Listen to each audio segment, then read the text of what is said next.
Georgia, you are a rare creative creature. You're a singer, drummer, producer, songwriter, and a Mercury-nominated solo artist. Welcome to the Creative Blood Experience. Wow, what an intro. I That's love all that. You. Thank That's you. All you.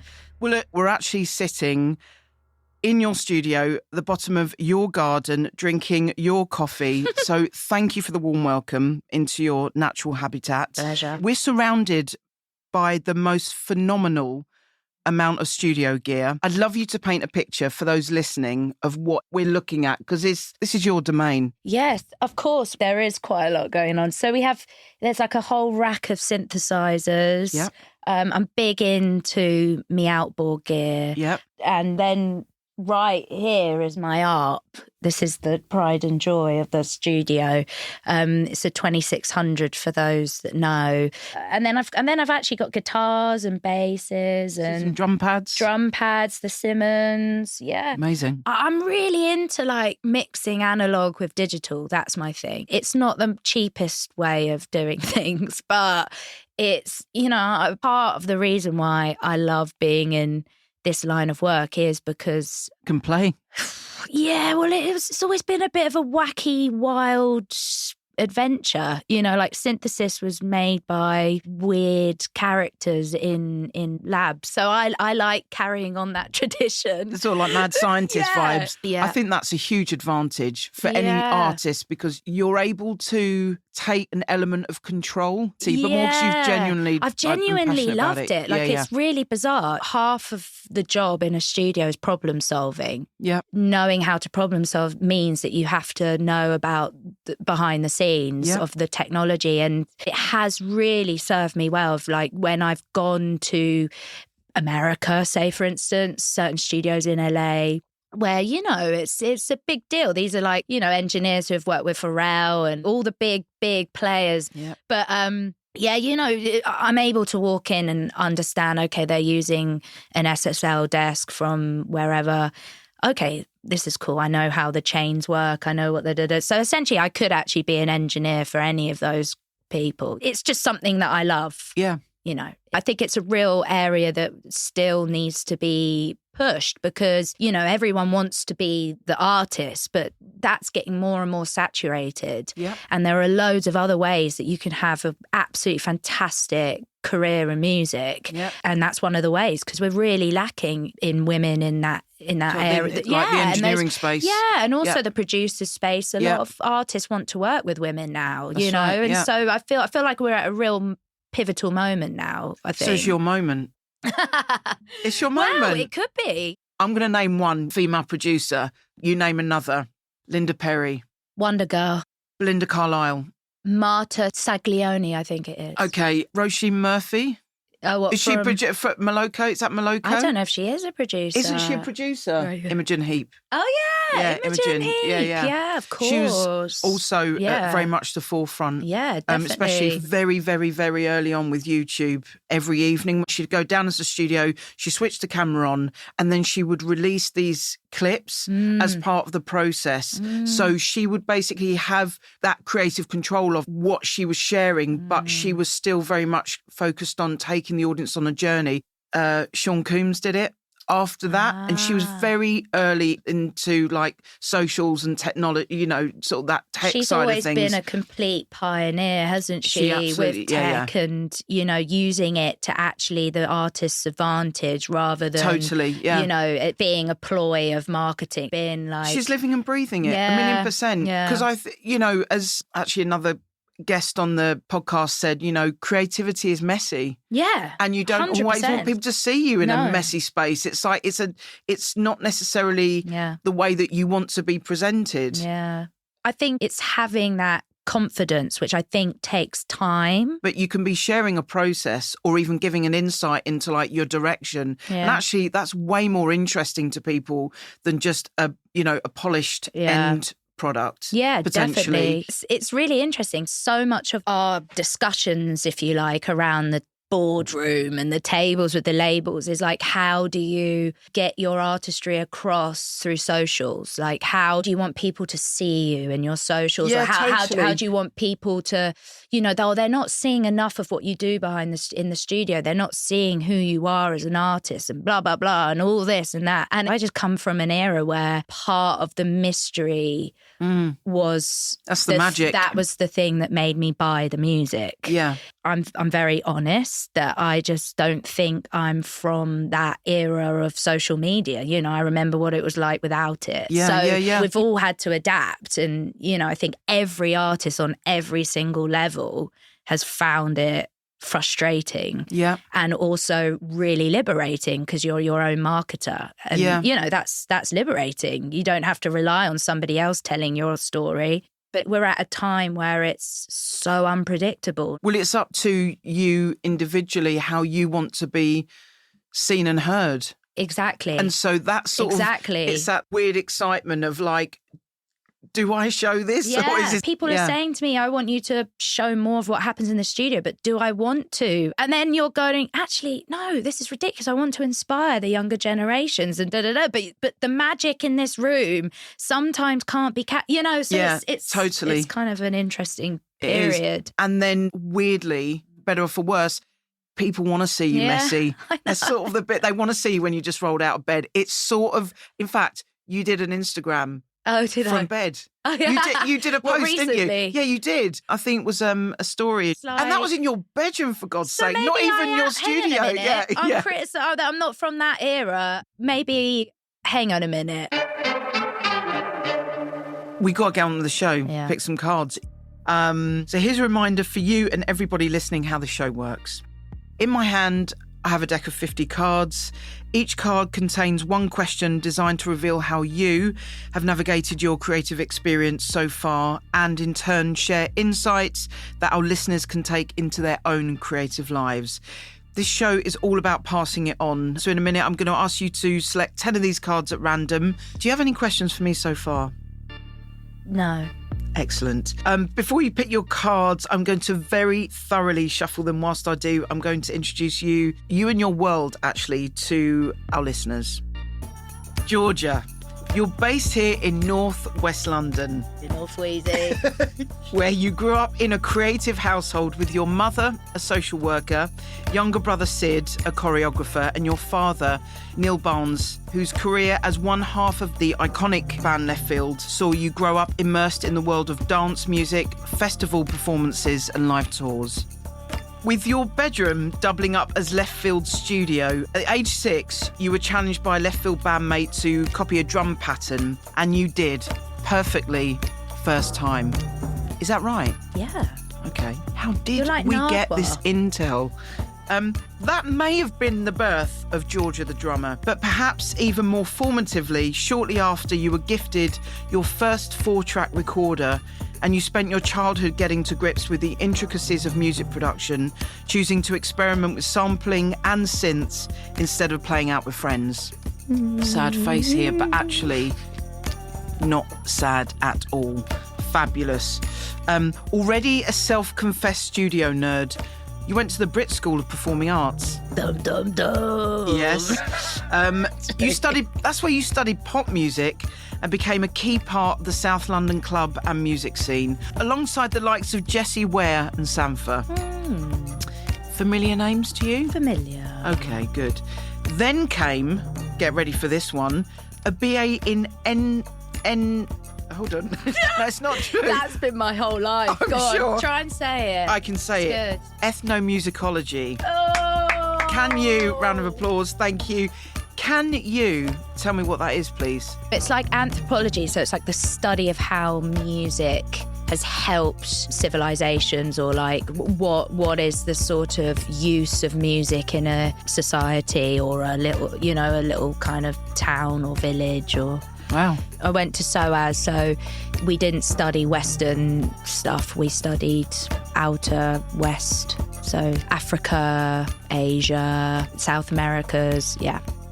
And then you start working as a touring drummer for friends such as Kwes, Kae Tempest and Micachu. Yeah. Through it all, you were making your own music in your bedroom studio, inspired by everything from grime to 80s disco. Wicked combo. And then in 2015, you signed your first record deal with Domino and released your debut album, the self-titled Georgia, which was entirely self-produced on a laptop. Your second album, Seeking Thrills, garnered a ton of critical acclaim, including that Mercury nomination, which in turn opened the door to a flood of collaborations and remixes ranging from Olly Alexander, Massa, Gorillaz and Shy Girl, right through to songwriting with and the legend that is Shania Twain. I need to ask, what was that like? It was amazing. It was actually a pinch yourself sort of moment. It had to be. Yeah, I was in the studio with her for, I think it was 3 days. Yeah, that was amazing. You leave the studio and you're like, just wrote a song with Shania Twain. Yeah. And it's all very surreal. And then when I entered the room with Shania, I was thinking the first thing I'm going to do is offer to make a cup of tea. Amazing. How does Shania Twain take her tea? So I'm thinking like peppermint, chamomile.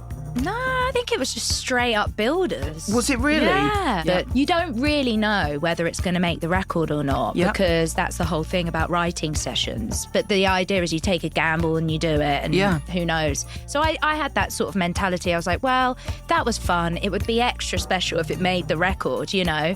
And then 6 months down the line, I get a call. What was the name of the song? Because I don't actually You Got It Good. Okay. Yeah, You Got It Good.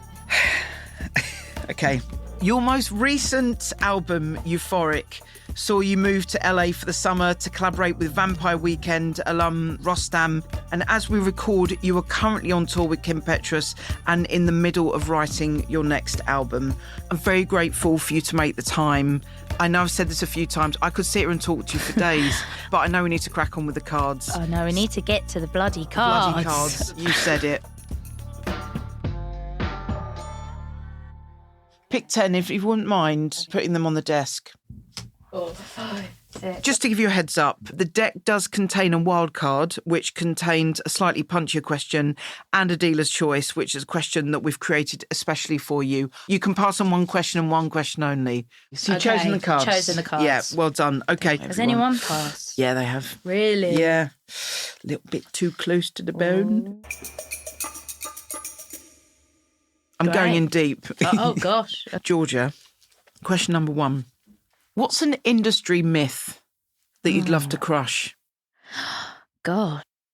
Well, I think an industry myth is this sort of overnight success. Here we go. I think that is a myth. I'm sorry, I really do. And, you know, you only have to sort of look at your Michael Jacksons and you see actually how long it takes to get to a Thriller point, or you know, you see a Taylor Swift's, you know, she's been working since she was 16, you know, it's a long time. I mean, I do think that perhaps TikTok, the evolution of social media has sort of encouraged this myth, because also I have conversations with kids who DM me on Instagram and they're just like, how do I do this? How do I do it? And I'm like, time, you know, it's like patience. So patience now is quite an interesting idea, because for young artists on TikTok and stuff, that's just not the mentality. The mentality is the opposite of patience, because the modern A&R's idea of music now is to churn it out as fast as possible, right? And I think viral videos have had an impact on that, because I think kids, as soon as something isn't viral, they see that as a sort of a flop. And actually, it's not, because out of the flops, out of the crappy songs, crappy demos, the crappy days in the studio, that's the process. That is actually the thing that makes you improve. Pink Pantheress is very honest about that her first viral hit, that was like her 10th try. You know, it's a myth, this overnight success.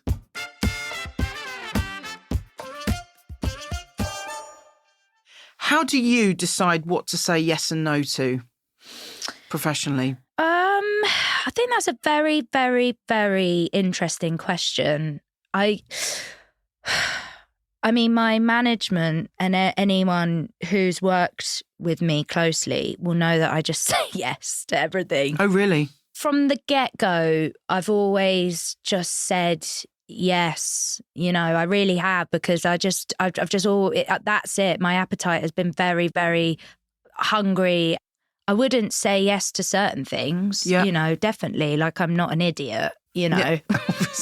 Sometimes you are strategic. And do you normally make that choice based on the person or the thing itself? Or is it sort of a combo?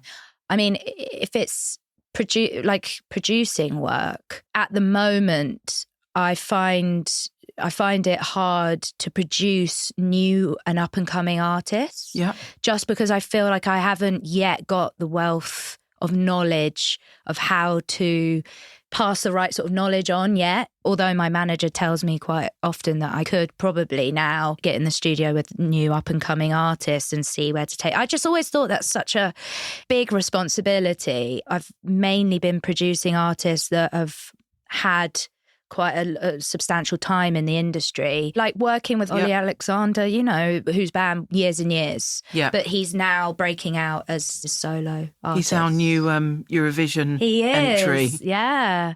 Olly's been in the industry for a long time now, and I produced a couple of songs off his third record. I felt kind of a bit more like I can learn off him as well.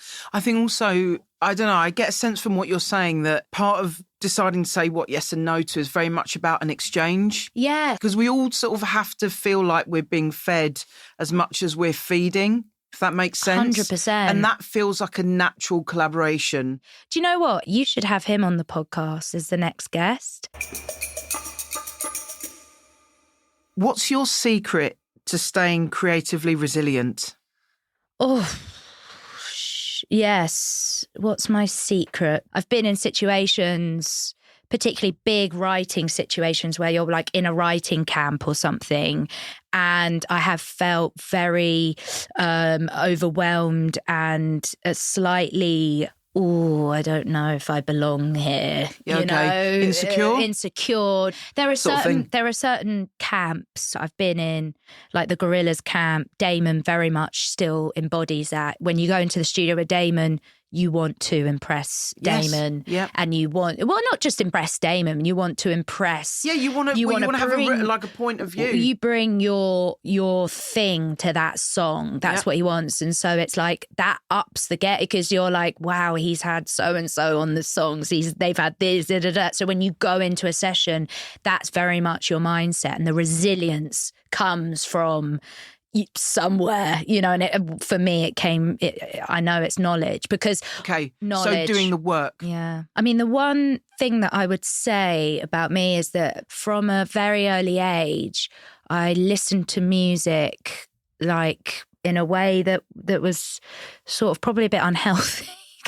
I'd be fascinated by listening to, say, a Missy Elliott song, and like, where's that beat come from? Okay, oh yeah, I'm going to look at the back notes for that. Oh, it's come from Timbaland. Who's Timbaland? Okay, I'm going to look through that. It was like from a very early age, I wanted to know everything about each bit of music that I listened to. Yep. And one thing I'm very good at is sitting in a studio, and if somebody goes, plays an idea, I'll be like, oh, that sounds like so-and-so. And then so a way for me to kind of communicate with that person would be, do you listen to this then? And do you listen to that? And they'll be like, yeah, how do you know that? Blah, blah, blah, blah. How do you? And then that kind of knowledge, that knowledge, then it affirms my position to be there. Yep. And therefore my resilience is kind of, it feels quite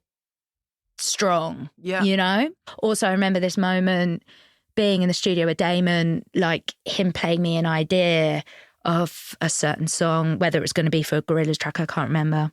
And he sort of referenced something, and I went, oh, that's from so-and-so. So he went, what? How do you know that? And I was like, oh, I know. Yeah.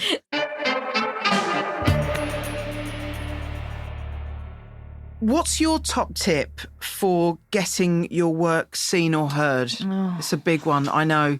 Yeah. I think now maybe you have to be open more so to the idea of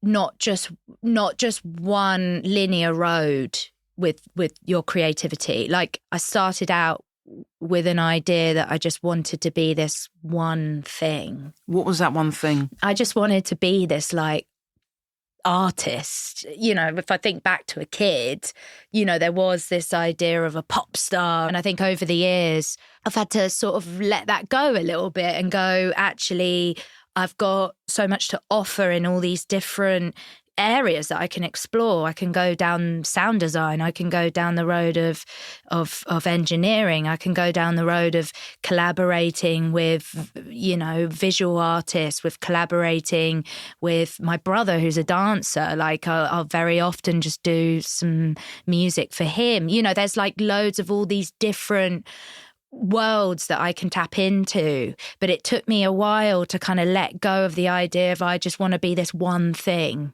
you know? And also that one thing that you often, you know, nobody really ends up there. There's a lot of musicians now that I know that have been extremely successful, that have done degrees in psychology and psychotherapy, and now really helping other artists with their mental health, you know. So I don't know, I think you're very often thrown this kind of image of what it should look like, your life, your where we all need to head. And actually very often it's all the little other paths that are most fulfilling. Right, this is called the quickfire round. Please finish these sentences in as few words as possible. My process is... My process is chaotic but controlled. Oy vey. Okay, when I'm stuck, I stop and get some fresh air. A project is done when? When I feel like I've given all I can give for that one thing. And one thing I'll never make is? One More Time by Daft Punk.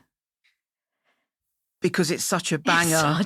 It's a one and one done. One of the greatest dance songs of all time. Okay, high five to that. Well done. That was the calmest response. Something just changed in the room where you just took that in your stride. I get weirdly anxious about that question because I'm excited that that pressure yields some weird responses. Yeah, so I was very calm then, wasn't I? But sort of. What happened? I don't know. You know, I've been thrown into such uncomfortable situations. Like deep waters. Yeah, that I've learned how to just suddenly zone in. Yeah. Yeah. But it's taken time. Yeah. Okay, right. Next question. How do you stay motivated and inspired when you hit a creative block or rut? I think that's a really important question, isn't it? I mean, I have various ways. I mean, I know that if I'm in a creative rut, I very often don't try and push trying to be creative in that point, because I know that for me, it means that at that moment in time, I'm feeling in a rut in my day-to-day life. You know, I'm feeling like just generally a bit crap. Yeah. You know, so I look at it, well, in that instance, I have to look at like myself, you know, I have to try and give myself a bit of TLC. Yeah. And I know that I'm no good to anyone feeling like crap in a studio. Sometimes, you know, if I pick up a guitar and I'll start to just sing feeling upset or whatever. But sometimes I'm in such a creative rut that picking up a guitar seems like a chore in itself. Yeah. So I've learned more and more to sit with my emotions. I used to deal with it by going to the pub and going on a 3-day bender. Yeah. You know, I'll be honest with you. That's Very what British. I used to do. And that's not what I do anymore. Yep. So I'll sit with myself, not put too much pressure on myself, and then the motivation will just start to come. I often find, like, unfortunately, it takes about a week. Yep. And after that week, I'll feel a bit sort of irritated with everything. Like, something's wrong. And then I'll come in here and suddenly the motivation's back. But I think actually some of the motivation comes from, you know, most of my mates work 9 to 5, and you suddenly go, oh, you're such a wuss. And sometimes viewing it as a 9 to 5, I feel like helps. You know, it's like, okay, I know I'm not going to create anything mind-blowing, but just to get on my clothes, come down here and just get on with it. I think sometimes routine is really underrated with creativity. Yeah. I think being like dramatic about it and going, oh, that's it. Yeah. Close the door, never come back. I'm never going to create again. Yeah. I'm very realistic about these things that, you know, a lot of the greatest artists of all time that I consider greats, you know, Joni Mitchell's, they're all very honest about writer's block. Yeah, you know? totally. It's not an unusual occurrence. It happens. Also, the creative ruts. So sometimes your mind, your body, your soul, it's getting ready to write something that means more emotionally than ever before. Who's your dream collaborator? Kate Bush. Legend. Significant in relation to the cover you did of Running Up That Hill. Which, might I add, yes, did do before Stranger Things. Okay. Just putting it out Side there. note. Yeah. No. But the significance of Kate's music has just been beyond, really, in my whole sort of development as a human being, really. My dad and my mum were huge fans. My dad, I think he actually tried to reach out to Kate to get her on a left field track. Hounds of Love was played to me and my brother from 5 or 6, you know, so her music was just drilled into us. My dad would often tell me stories about Kate in the studio and how you know, important she is and a pioneer in recording music and writing music. So I just wanted to cover a song that just meant a lot to me and my family, and so I decided to do Running Up That Hill, and actually my brother and my mum are the backing singers on that song. No way. Yeah, because I got them in here actually. Of course you did. And my brother is the dancer in the video, and my brother, who's a professional dancer, is a dancer because of Kate Bush as well. Wow. We are huge super fans. Yeah. We are actually. Through my journey, people always ask me, who are your favourite artists? And it's always been Kate Bush and Missy Elliott. Yeah. They were like the ones for me that just, I think they're two very similar artists in that. Do you? Yeah. Oh, that's interesting. Yeah, I do, because I think Missy, you know, and Kate Bush, they broke the rules within genres that were very formulated. Yeah. You know, pop music essentially is a formula, you know, and hip hop as well. Yeah. You know, and I think that caliber of artists came and they sort of disrupted, and they went, well, hang on a minute, within 3 minutes, you can do some of the most extraordinary kind of things with sound and words and, you know, visuals, and they really pushed the boundaries. And I think if it weren't for them, I don't think we'd have a lot of the artists that we consider now as real groundbreaking artists. Yeah. They kind of paved the way, really. And not only for females in music or whatever, in like, I always remember Big Boy from Outkast being asked who his favourite artist was, and he was just like Kate Bush. And my dad, coming from like such a sort of underground, like male dance world, 90s, like beats, techno, when you ask them who their favourite artist was, Kate Bush. John Lydon from the Sex Pistols. Who's his favourite artist? If you ask him, Kate Bush.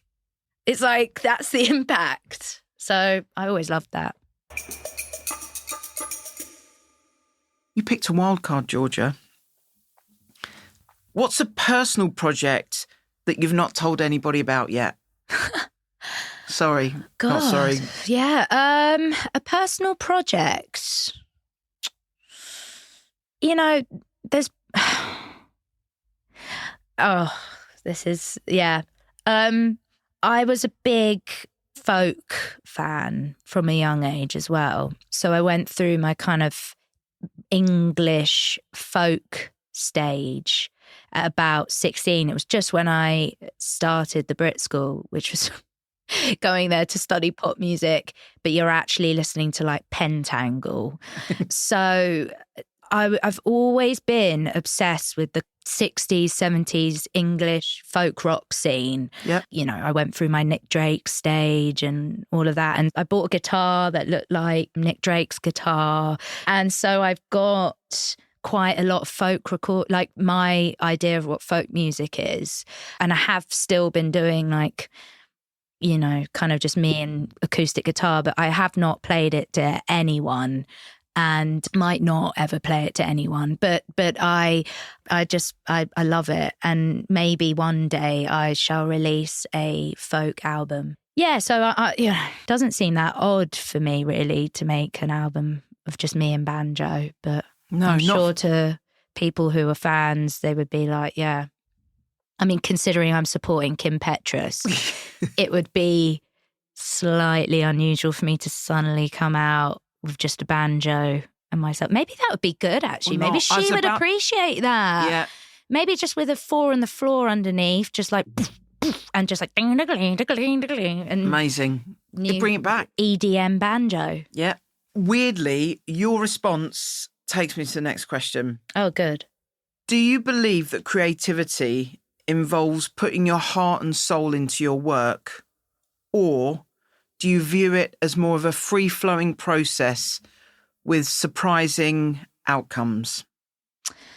I think a bit of both. Am I allowed to say a bit of both? Totally. Yeah, yes. I think 9 times out of 10, it probably is the free-flowing, could be this, it could be that. It's probably how I've experienced creativity. And then the heart and soul, I don't know, because the heart and soul is always there for me. Yeah. In whatever I do. And it's important.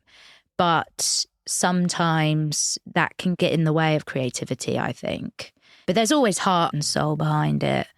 I'm sure you've heard this a lot, but sometimes the best music that you hear or the song that you love has come out of a mistake. You know, I'm sure you've heard that many times, but it's very true. And, you know, it's really hard to accept that as well, because I do have a sort of slight perfectionist side of me that you do kind of have to leave out the door, really, because sometimes it's about chaos, really. You know, it is chaos.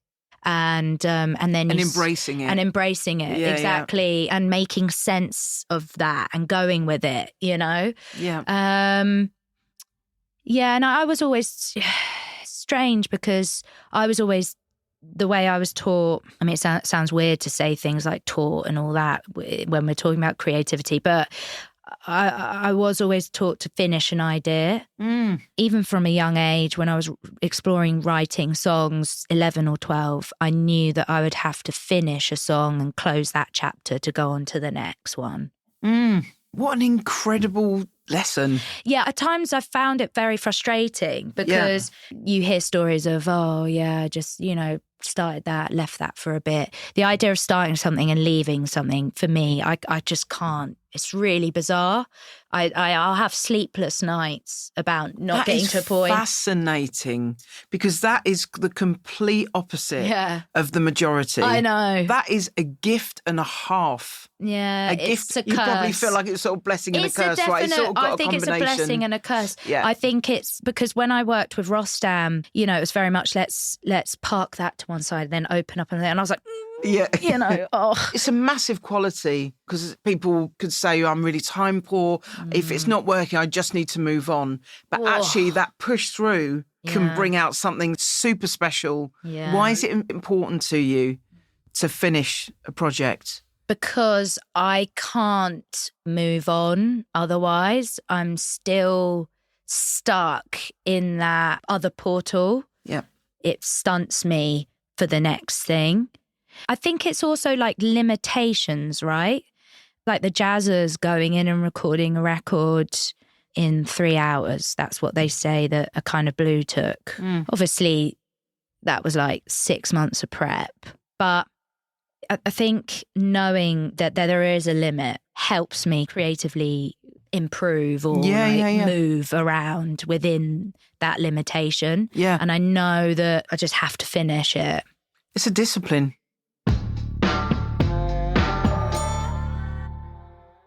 Right, Georgia, this is your last question that you picked, which is, how do you measure success? I think measures... Gosh. Pass. Oh, fucker, on the last one. No. It's up to you. Yeah, pass. There's no such thing as success. We need to get that notion out of our heads. That's my answer. Okay, then. Success is bullshit. Absolute bullshit.